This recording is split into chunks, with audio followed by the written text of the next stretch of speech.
বন্ধুরা যারা সৌদি আরবে নতুন আসবে তারা একটা জিনিস সবসময় ভাববে, সৌদি আরবে সবসময় তোমার তাপমাত্রা 48 ডিগ্রি, 50 ডিগ্রি, 52 ডিগ্রি থাকে। এজন্য যারাই আসবেন আমি মনে করি প্রত্যেকের উচিত এটা মেনে নিয়ে এবং বিদেশ আসার পরে প্রত্যেকে ধৈর্য ধারণ করবেন। কারণ সৌদি আরবে যারা আমরা আসি, কোনো আপনার সরাসরি কোনো কোম্পানি থাকে না, 99% কোম্পানি হয়ে থাকে সাপ্লাই, কিন্তু আমরা এটা বুঝি না। আর যারা প্রবাসে থাকে তারা অনেকেই বলার চেষ্টা করি, কিন্তু আমরা এটাকে বুঝি না, বলতেও চাই না, আমি বুঝতেও চাইও না। আসার পরে আমরা অনেক বিপদে পড়ে যাই। এই জন্য সবাইকে বলবো, আসার আগে ভালোভাবে জানুন, শুনুন এবং ধৈর্য নিয়ে আসতে হবে। যে আমি প্রবাসে আসছি, আমার একটা ধৈর্য প্রয়োজন।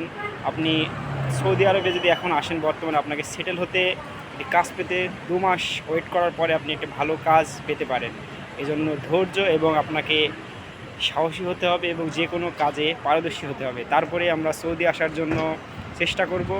আমি ছোট্ট একটি ইনফরমেশন দিলাম, যদি কারোর ভালো লেগে থাকে অবশ্যই এটা মেনে চলার জন্য কাজ করবেন। এবং আমার বন্ধুবান্ধবদেরকে বলতে চাই, যারা আসার জন্য চাচ্ছেন, আমি বলবো আপনারা আসবেন, কিন্তু জেনে শুনে বুঝে আসবেন। সৌদি আরবে সাপ্লাই ভিসা ছাড়া আপনি আমির মর্জির যে ভিসা আছে, ফ্রি ভিসা আসতে পারেন। যদি আপনি সব কাজের পরে আপনার অভিজ্ঞতা থাকে তাহলে আপনি আসবেন। আর যদি আপনি আসেন আপনার নিজের ইচ্ছা, কিন্তু আপনি ভেবে আসবেন। সৌদি আরবে তাপমাত্রা সবসময় আপনি 48 ডিগ্রি পাবেন। ঠিক আছে?